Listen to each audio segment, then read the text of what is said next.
When you think about the Backrooms, I bet you immediately think about liminal spaces that make you feel nostalgic, peaceful, or even disturbed. Places that feel real to us, but when you look closer, something just isn't right. The reason I'm talking about liminal spaces is because today's video is going to be about the new Backrooms movie made by Kane Parsons, or as he is known online, Kane Pixels. I watched this movie recently, and before I did, I went into the movie very skeptical. While I did enjoy Kane Pixels' Backrooms web series, I never actually believed that it could be a full-length movie, just because it was already difficult to stretch those videos out to 30 minutes without it being unbearably boring. E minor. Yeah, E minor, alright, yeah! But when I finally had enough time to go and watch the film, I was generally surprised by what Kane Pixels was able to pull off with his ideas and world building. This movie was refreshing to watch, and the amount of creativity and passion that you can sense from this film was just amazing to see. I mean, Hollywood is clearly scraping the bottom of the barrel to see what they can grab, so I would not be surprised if more indie projects are made just like this one. So in this video, I want to talk about my thoughts on the Backrooms movie and my own theories on this film. So please, if you made it this far, like and subscribe to my channel if you want to see more content like this. And with that intro out of the way, please enjoy the video. Architect. I am a fucking architect! God damn it, I'm just stuck selling shit! The story follows two protagonists named Clark and Mary. However, throughout most of the film, Clark will be our central character, so we'll focus more on him in this segment. Clark is a furniture store owner who is suffering from financial and marital problems. And I felt stupid. I was angry because I broke the glass. Can you say that to me? What, the Barbara? Yeah. While Mary is a therapist who preaches about change, even though she herself lives a double life. I think what I like about this movie is that the characters, who are basic and monotone, are realistic and relatable to the audience. They are not superhuman heroes who go into the backrooms, beat up the monster, save everyone, and then leave. These characters have their faults, their own needs, and motivations that make them feel unique to one another. I really like this movie for that because every story needs some hero, but not in this movie. No one is a hero. Everyone is a victim of their own greed, lust, and ego. Before I get into the problems I have with the story, I want to continue talking more about Async and the role they play. Async is a company in the movie that used to build MRI machines, but after doing some science shit, they were able to find a way to open a doorway into the backrooms. Now, it seems that the backrooms are trying to mimic their world. They claim to have no idea why any of it is happening, so if we do get a second Backrooms movie, maybe we'll get to know why. One of the best parts of this film is when Clark invites his two workers to help him go investigate the backrooms. We see them explore, and eventually they find a very steep slide that leads into what looks like some laundry room. As one of the workers ventures down into the room and begins to explore it, he hears and sees something move before freaking out and tugging on the rope to allow him to leave. When they get him up, he then gets pulled back down as everyone falls, and we see something drag his lifeless body through the door.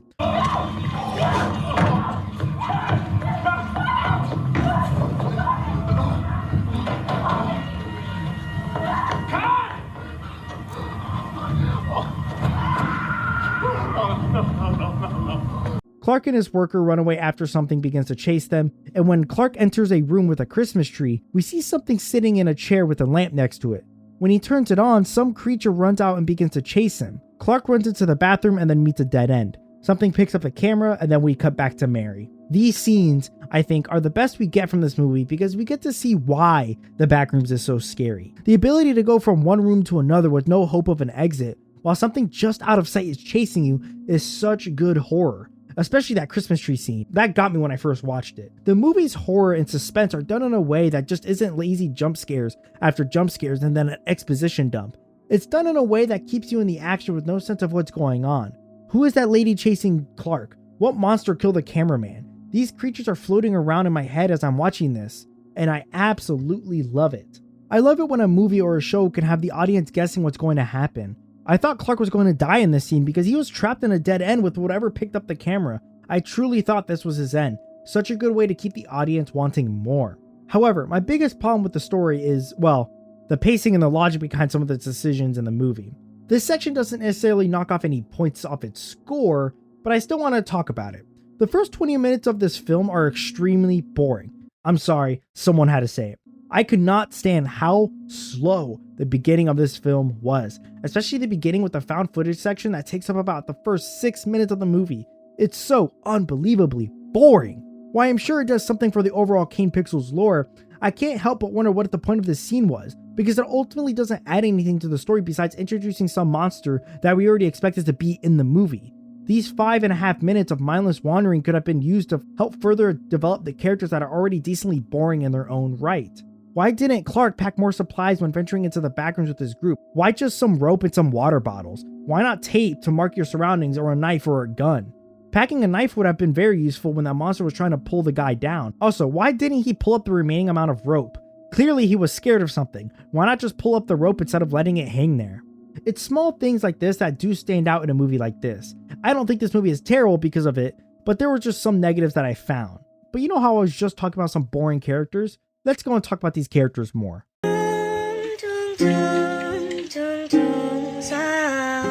While I praised the characters earlier, I do find that these characters are extremely boring, but boring in a good way.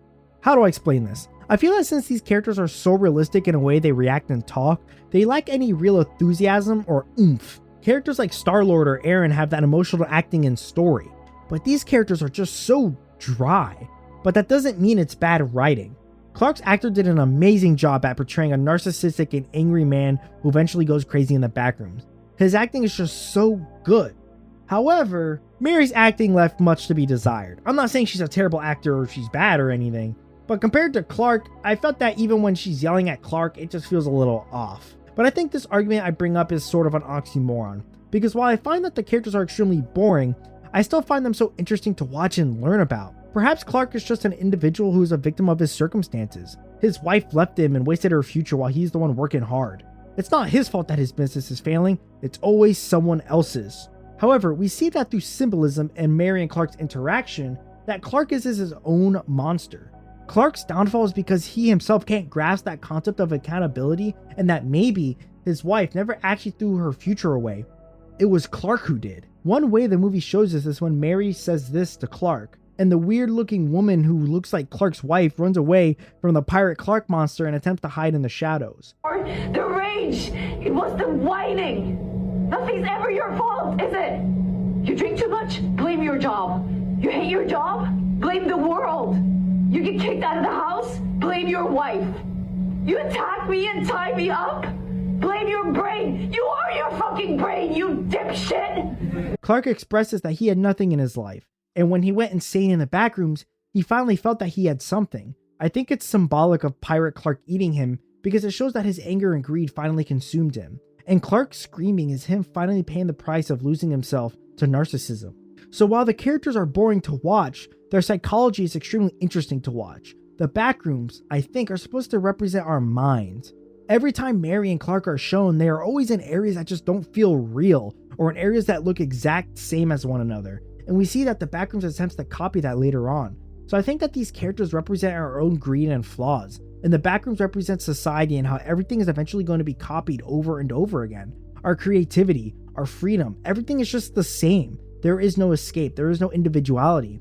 Everything turns out to be the same. It's only a matter of time.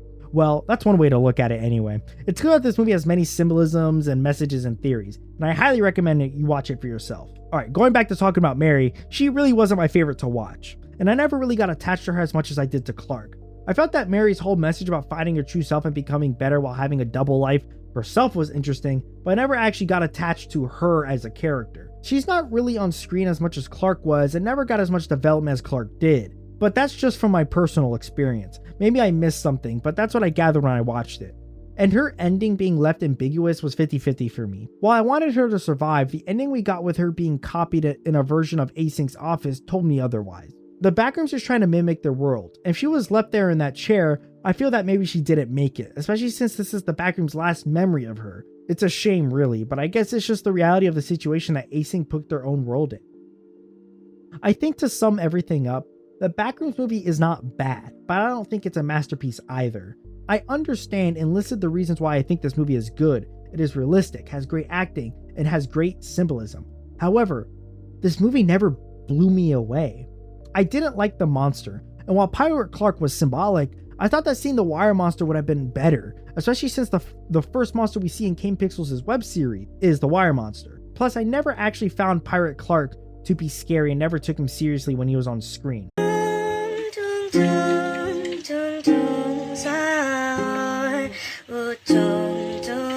Masterpieces are films that move an audience, change pop culture, and make a name for themselves in film history. Star Wars, Jurassic Park, Jaws, Friday the 13th, all of these had their change on the genre. But Backrooms? I believe that this will go down as just another found footage film. Is that a bad thing? No. But that's just my opinion. Thank you everyone for watching this video. If you liked it, please like and subscribe. But until our next adventure, have a good day. Goodbye.